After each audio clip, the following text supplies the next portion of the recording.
Hello and welcome everyone. आज हम इस वीडियो में अंडरस्टैंड करेंगे कि इंडिया का जो मैन्युफैक्चरिंग सेक्टर है ये इवन आफ्टर इतने इयर्स ऑफ इंडिपेंडेंस के बाद भी अभी भी स्ट्रगल क्यों करता है। हमारा मैन्युफैक्चरिंग सेक्टर बाकी कंट्रीज के मैन्युफैक्चरिंग सेक्टर की तरह जिन्होंने बहुत ज्यादा ग्रोथ देखी है, वैसे हमारे मैन्युफैक्चरिंग सेक्टर की इतनी ग्रोथ क्यों नहीं हुई। ये जो क्वेश्चन है इसको बेसिकली जो मैं आंसर करने वाली हूँ, ये एक आर्टिकल पब्लिश हुआ था टाइम्स ऑफ इंडिया में by Dr. अरविंद पनगड़िया, जो कि हमारे 16th फाइनेंस कमीशन के चेयरमैन है। इन्होंने इस क्वेश्चन को बहुत ब्यूटीफुली आंसर किया और काफी अच्छा एक फैक्टर जो है वो हमारे सामने रखा। तो आज हम उसी को डिटेल में समझने जा रहे हैं। तो अगर हम देखें कि इंडिया में जो मैन्युफैक्चरिंग सेक्टर है उसके साथ इश्यू क्या रहा, क्यों उसका डेवलपमेंट नहीं हुआ, कि जो हमारा प्लेंटीफुल सेक्टर है यानी कि हमारा प्लेंटीफुल फैक्टर जो हमारा सबसे बड़ा फैक्टर है वो यानी कि लेबर, उसको हमने कभी एफिशिएंटली यूज नहीं किया, उसका हमेशा इनएफिशिएंट यूज हुआ है। हमें पता है इंडिया की पॉपुलेशन नंबर 1 पे है इन द वर्ल्ड। ऊपर से हम डेमोग्राफिक डिविडेंड भी इंजॉय करते हैं यानी कि हमारे पास सबसे ज्यादा यंग पॉपुलेशन है। स्टिल हम इतनी बड़ी लेबर को कभी ठीक से यूज ही नहीं कर पाए और मैन्युफैक्चरिंग में तो बिल्कुल भी यूज नहीं कर पाए। अगर हम देखें तो जो हमारी लेबर है अभी भी 85% जो है वो इनफॉर्मल सेक्टर में काम करती है, यानी कि जहां पे प्रॉपर कोई रूल्स एंड रेगुलेशन नहीं है, जहां पे प्रोडक्टिविटी बहुत लो है। फिर हमारे जो एग्रीकल्चर है अराउंड 40 to 42% अप्रोक्सीमेट पॉपुलेशन हमारी एग्रीकल्चर में काम करती है। ये दोनों ही वो एरियाज हैं जहां पे हमारा जो वैल्यू एडेड पर वर्कर है वो बहुत ज्यादा लो है, यानी कि हम कह सकते हैं हमारी प्रोडक्टिविटी बहुत लो है। यानी कि एक पर्सन का अगर हम बोले वन वर्कर का कंट्रीब्यूशन यहाँ पे बहुत ज्यादा लो है, वो वैल्यू एडिशन नहीं कर रहा है। उसके होने से, एक एडिशनल वर्कर के ऐड होने से हमारा आउटपुट जो है वो कोई खास इंक्रीज नहीं होता है। यानी कि हमारी इतनी बड़ी लेबर जो है ये वेस्ट जा रही है, हम उससे कोई खास आउटपुट निकाल ही नहीं पा रहे हैं। अब ये आगे इसके क्यों ऐसा रीजन रहा, इसको समझने से पहले हमें थोड़ी बेसिक चीजें ये पता होनी चाहिए कि जो टेक्निक्स ऑफ प्रोडक्शन है they are of two types, एक कैपिटल इंटेंसिव और एक लेबर इंटेंसिव। तो जो कैपिटल इंटेंसिव है उसके नाम से ही पता लग रहा है ऐसी इंडस्ट्रीज जहां पे हैवी प्लांट एंड मशीनरी का बहुत ज्यादा इक्विपमेंट होता है, मटीरियल, इक्विपमेंट, मशीनरी, और जो हैवी है यहाँ पे लेबर का कम से कम यूज हो रहा है और हमारा सारा जो काम है वो हमारी प्लांट एंड मशीनरी ही कर देती है। जैसे कि हम कह सकते हैं ऑटोमोबाइल है, इसमें क्या होता है सारी मैन्युफैक्चरिंग जो है वो मशीन्स कर देती है, सिर्फ और सिर्फ असेंबलिंग का काम लेबर करती है। हमारा स्टील है, आयरन है, यहाँ पे कितनी बड़ी बड़ी मशीनरी होती है, इसमें जो लेबर है उसका काम सिर्फ थोड़ा बहुत सुपरविजन का होता है, और अगर जो लेबर लग भी रही है वो स्किल्ड लेबर लगती है। हर कोई इन मशीन्स को ऑपरेट नहीं कर सकता और इस फैक्ट्री में काम नहीं कर सकता। They have to be very skilled, यानी कि इनफैक्ट वो इंजीनियर्स होते हैं जो वहां पे काम करते हैं। ऑन द अदर हैंड जो लेबर इंटेंसिव इंडस्ट्रीज होती है यहाँ पे मशीन्स का कम और लेबर का काम ज्यादा होता है, यानी कि ह्यूमन इन्वॉल्वमेंट ज्यादा होती है। अगर हम बोले इसका एग्जाम्पल जैसे टेक्सटाइल इंडस्ट्री है, आज के ऐसी बात नहीं है कि इसमें मशीनरी डेवलप नहीं हुई टेक्नोलॉजी, बट स्टिल इसमें लेबर काफी एफिशिएंटली यूटिलाइज की जा सकती है। या फिर कोई भी कंज्यूमर गुड इंडस्ट्री है वहां पे लेबर का काफी यूज होता है और वो इतनी स्किल्ड होने की भी जरूरत नहीं है, उनको बेसिक ट्रेनिंग के साथ आप वहां पे इंडस्ट्री में काम करवा सकते हो लेबर इंटेंसिव में। नेक्स्ट हमारे पास एक इंडस्ट्रीज की अगर हम देखें मोटे मोटे दो टाइप्स हैं, एक हैवी इंडस्ट्रीज और एक लाइट इंडस्ट्रीज। हैवी इंडस्ट्रीज यानी कि जो हैवी प्रोडक्ट को मैन्युफैक्चर करते हैं, और ये यूजुअली बिजनेसेस, गवर्नमेंट इसमें, बड़े बिजनेसेस, गवर्नमेंट इसमें डील करती है। अब क्योंकि हैवी प्रोडक्ट डेवलप हो रहा है तो कैपिटल इन्वेस्टमेंट भी बहुत ज्यादा हैवी है और इनकी वर्कफोर्स कैसी होती है, स्पेशलाइज्ड, वेरी स्किल्ड होती है, बहुत स्किल्ड होती है, इंजीनियर्स होते हैं ये लोग, प्रोफेशनल्स होते हैं, इनके प्रॉपर रिक्रूटमेंट होता है। आपको एलिजिबल होना चाहिए यहाँ पे काम करने के लिए। नॉर्मली ये सिटीज से थोड़े दूर के एरिया में होते हैं, यानी क्योंकि इनको एरिया बड़ा चाहिए होता है, they need big areas for their operation, तो ये सिटीज से बाहर होते हैं। और इनमें बैरियर्स टू एंट्री है। बैरियर्स टू एंट्री कैसे, अरे बहुत हाई इन्वेस्टमेंट की जरूरत है यहाँ पे एंटर होने की, तो हर किसी के बस की बात नहीं है हैवी इंडस्ट्री स्टैब्लिश करना। जो बहुत बड़े बिग बिजनेस हाउसेज हैं, जो गवर्नमेंट है, उन्हीं के पास इतना पैसा है कि वो इसको स्टैब्लिश कर सके, तो इतना इजीली इस इंडस्ट्री में कोई एंटर नहीं हो सकता। ऑन द अदर हैंड जो लाइट इंडस्ट्रीज है वो लाइट प्रोडक्ट्स को मैन्युफैक्चर करते हैं।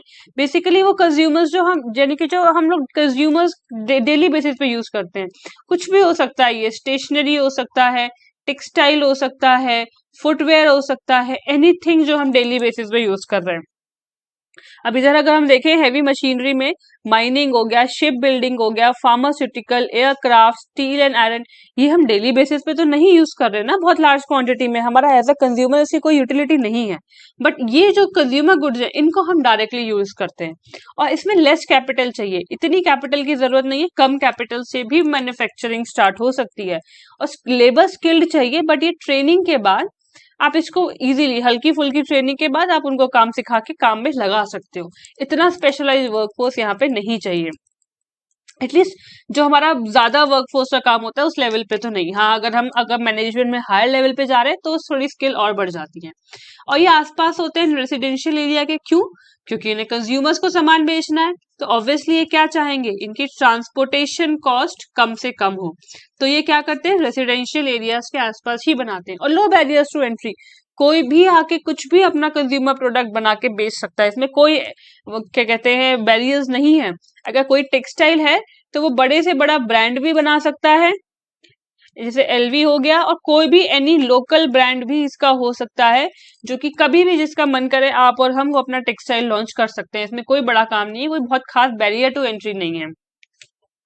अब अगर हम बैक टू लेबर आए, यहाँ पे इशू क्या हुआ, अगर हम देखें आफ्टर इंडिपेंडेंस जो हमारे मैन्युफैक्चरिंग में ट्रेंड देखा गया वो ये था कि जो हाई कैपिटल इंटेंसिव इंडस्ट्रीज हैं, यानी कि जिसमें कैपिटल का यूज ज्यादा है, और जो हैवी इंडस्ट्रीज हैं जैसे हमारी जो हमने अभी देखी आयरन एंड स्टील ये वाली, इनको प्रायोरिटी बहुत दी गई, क्योंकि तब इन्होंने ये माना कि अगर ये डेवलप हो जाएंगी दोनों तो हमारे बाकी के रेस्ट ऑफ द सेक्टर्स जो है वो ऑटोमेटिकली डेवलप हो जाएंगे।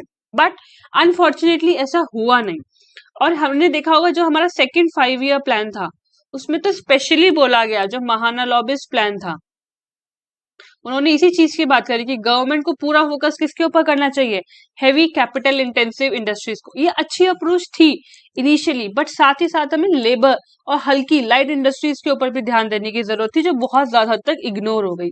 तो जो हमारा लेबर इंटेंसिव सेक्टर था वो पूरी तरीके से इग्नोर हो गया, यहाँ पे हमने कोई खास ध्यान नहीं दिया।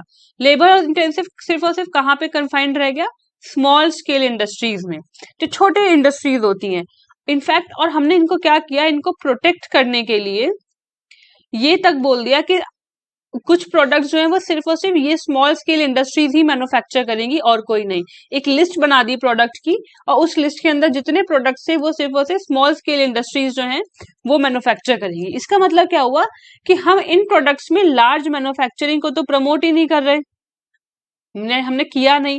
लार्ज मैन्युफैक्चरिंग नहीं होगी तो उतना एम्प्लॉयमेंट जनरेशन भी नहीं होगा। अब स्मॉल स्केल इंडस्ट्री तो छोटी इंडस्ट्री है ना, कम इन्वेस्टमेंट कम एम्प्लॉयमेंट, अगर ये इसको हम लार्ज स्केल पे करते तो हमारा एम्प्लॉयमेंट भी बढ़ जाता, बट ऐसा नहीं हुआ। और जो हमारी स्मॉल स्केल इंडस्ट्री थी ये तो डेवलप ही नहीं हुई कुछ खास, ये ग्लोबल लेवल पे कभी कम्पीट ही नहीं कर पाई, क्योंकि इनके पास हमेशा कैपिटल की कमी रहती थी, इनका प्रोडक्शन बहुत कम था, और था भी तो बहुत पुअर क्वालिटी ऑफ गुड्स थे जो एक ग्लोबल लेवल पे कम्पीट नहीं कर सकते थे। और गवर्नमेंट ने कभी ध्यान ही नहीं दिया लेबर इंटेंसिव के ऊपर, उनको वो रिक्वायर्ड कैपिटल नहीं दी, जैसे हैवी इंडस्ट्रीज में जो कैपिटल दी गई वैसी कभी भी लाइट और लेबर इंटेंसिव इंडस्ट्रीज को कभी नहीं मिली वो कैपिटल, तो वो उतने लेवल पे डेवलप ही नहीं हुई। फिर एक इंडस्ट्री थी हमारी टेक्सटाइल इंडस्ट्री, जो काफी अच्छे से डेवलप कर रही थी, जिसके ऊपर इंडिया का बहुत एज था। अगर हम देखें प्री इंडिपेंडेंस के, इंडिया हमेशा टेक्सटाइल के लिए फेमस रहा है, बट उसमें भी कोई लार्ज स्केल प्रोडक्शन हमें देखने को नहीं मिला। क्यों? क्योंकि अगेन इसमें अगर लार्ज स्केल प्रोडक्शन करना था तो लाइसेंस की जरूरत होती थी, और गवर्नमेंट ऑटोमेटिकली लाइसेंस को ब्लॉक ही कर देती थी, ताकि ये सारा प्रोडक्शन स्मॉल स्केल इंडस्ट्री तक ही कन्फाइंड रहे। और इतने बीच में क्या हुआ, जो टेक्सटाइल इंडस्ट्री थी ये जापान ने ओवरटेक कर ली, यानी कि जापान का काफी डोमिनेंस हो गया और हम इसमें बहुत पीछे रह गए। और अगर एट करंट देखें तो बांग्लादेश इसमें बहुत ज्यादा डोमिनेट करता है। फिर दूसरा पॉइंट हमने क्या किया, जो हमारी लेबर थी उसको कभी हमने स्किल अपग्रेडेशन नहीं किया। हमने ये नहीं सोचा कि अपनी लेबर को सिंपल से कॉम्प्लेक्स टास्क के टुवर्ड्स उसे फॉरवर्ड करें, वो सिंपल के सिंपल ही रह गई। पर आज के टाइम पे हमारी नीड्स बहुत कॉम्प्लेक्स हैं और हमने उसके अकॉर्डिंग उसे कभी ट्रेन नहीं किया, लेबर की स्किल को कभी इंपॉर्टेंस नहीं दी, क्योंकि लेबर इंटेंसिव इंडस्ट्रीज को ही वो इंपॉर्टेंस नहीं मिली। तो हुआ क्या एक्चुअल में, इस सारी पॉलिसीज की वजह से जो सारी कैपिटल है वो कहाँ चली गई, हैवी इंडस्ट्रीज में, कंज्यूमर गुड्स इंडस्ट्रीज को, लाइट इंडस्ट्रीज को, और हम कह सकते हैं लेबर इंटेंसिव को तो वो कैपिटल मिली ही नहीं। और बिना कैपिटल वो कैसे डेवलप होते हैं बड़े लेवल पे। और जो सारी लेबर है वो एग्रीकल्चर में और स्मॉल स्केल इंडस्ट्रीज में चली गई, जहां पे हम कह सकते हैं कि जो प्रोडक्टिविटी है वो बहुत कम थी, उसका वहां पे जाने का कोई फायदा नहीं हुआ। प्रोडक्टिविटी कम होने की वजह से हम कह सकते हैं इनकम जनरेशन बहुत कम हुई यहाँ पे, तो उनको कोई फायदा नहीं हुआ यहाँ पे जाने से, उनका डेवलपमेंट नहीं हुआ, उनका विकास नहीं हुआ। पर अब हम बोल सकते हैं कि ऐसा देखो 1991 के बाद तो बहुत रिफॉर्म्स आए, बहुत सारे रिस्ट्रिक्शंस हटाए गए, तो उसके बाद क्यों नहीं कंडीशन चेंज हुई? 1991 आए हुए भी तो कितने साल हो गए, उसके बाद भी चेंजेस क्यों नहीं आए?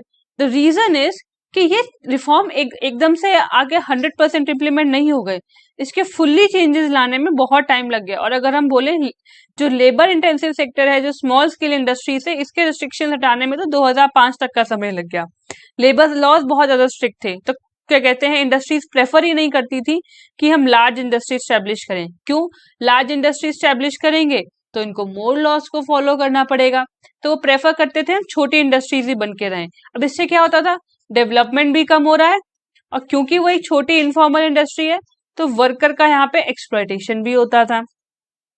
जो हमारी पॉलिसीज रही उन्होंने भी हमेशा कैपिटल इंटेंसिव को फेवर किया, जैसे प्रोडक्शन लिंक्ड इंसेंटिव स्कीम थी PLI, ये भी किसके रिगार्डिंग थी? कैपिटल इंटेंसिव इंडस्ट्रीज के। अब कुछ और रीजंस भी रहे, ये तो एक हमने लेबर को थोड़ा डिटेल में डिस्कस किया, बट और भी रीजंस हैं जो कि रिस्पॉन्सिबल है कि मैन्युफैक्चरिंग सेक्टर क्यों नहीं डेवलप हुआ। जैसे इनएडिक्वेट इंफ्रास्ट्रक्चर, इलेक्ट्रिसिटी की प्रॉब्लम बहुत, या तो अवेलेबल ही नहीं है या रेट बहुत ज्यादा हाई है इलेक्ट्रिसिटी के इंडस्ट्रीज के लिए, क्रेडिट लेना मुश्किल था, स्किल गैप वेरी इंपॉर्टेंट, हमने अपनी स्किल्स कभी डेवलप नहीं करी, लेबर को स्किल्ड नहीं बनाया, बढ़ती कॉम्प्लेक्सिटीज के साथ हमने अपनी लेबर की स्किल को नहीं अपग्रेड किया। फिर रेगुलेशंस बहुत कॉम्प्लेक्स थे, इतनी complex regulation, number of regulation, repeated regulations हैं कि उनको समझना ही नहीं चाहता कोई। सप्लाई चेन बहुत ज्यादा पुअर थी, एंड मोस्ट इम्पॉर्टेंट इतना टाइम जो हमने वेस्ट किया अपना मैन्युफैक्चरिंग में पीछे जाने में, उतने बीच में बाकी कंट्रीज ने अपना कंपेटिटिव एज जो है वो डेवलप कर दिया, वो किसी ना किसी चीज में स्पेशलाइज हो गई। अब जो ट्रेडिशनल नीश थे, यानी कि ट्रेडिशनल चीजें जो सब जगह मैन्युफैक्चर होती थी, उसमें किसी ना किसी कंट्री ने अपना स्पेशलाइजेशन डेवलप कर लिया। बट अब हमें क्या जरूरत है, अगर अब हमें कंपेटिटिव होना है तो हमें एक नया डोमेन ढूंढना पड़ेगा जिसमें हम कंपेटिटिव हों, क्योंकि एग्जिस्टिंग डोमेन पे तो ऑलरेडी कंट्रीज की स्पेशलाइजेशन एग्जिस्ट करती है। तो हमें न्यू डोमेन ढूंढने हैं अपने कंपेटिटिव एज के लिए, और इसके लिए हमारे पास बहुत ज्यादा टाइम नहीं है। हमें ये नए डोमेन्स भी बहुत जल्दी एक्सप्लोर करने हैं, और उसके अकॉर्डिंग अपने लेबर को, वेरी इंपॉर्टेंट, लेबर को अकॉर्डिंगली स्किल बनाना है, और ऐसी इंडस्ट्री स्टैब्लिश करनी है जहां पे लेबर का ज्यादा से ज्यादा यूज हो, तभी हमारा एम्प्लॉयमेंट जनरेशन होगा। जो कि सबसे बड़ा हमला, एम्प्लॉयमेंट तो कर ही लेता है इंसान कुछ ना कुछ, बट क्या वो एक वैल्यूएबल एम्प्लॉयमेंट है? क्या वो उसकी जरूरतों को पूरा कर रहा है? ये इंश्योर करना बहुत जरूरी है। तो आई होप आपको इस वीडियो में समझ आया होगा कि इंडिया का जो मैन्युफैक्चरिंग सेक्टर है ये कैसे लेबर के पॉइंट ऑफ व्यू से बहुत ज्यादा बैकवर्ड रह गया, लेबर को हमने इनएफिशिएंटली यूज किया, और हमारा इसकी वजह से जो एम्प्लॉयमेंट जनरेशन है वो नहीं हुआ, और जो इनकम जनरेशन यहाँ से होना चाहिए था वो भी नहीं हुआ। So thank you so much for watching this video.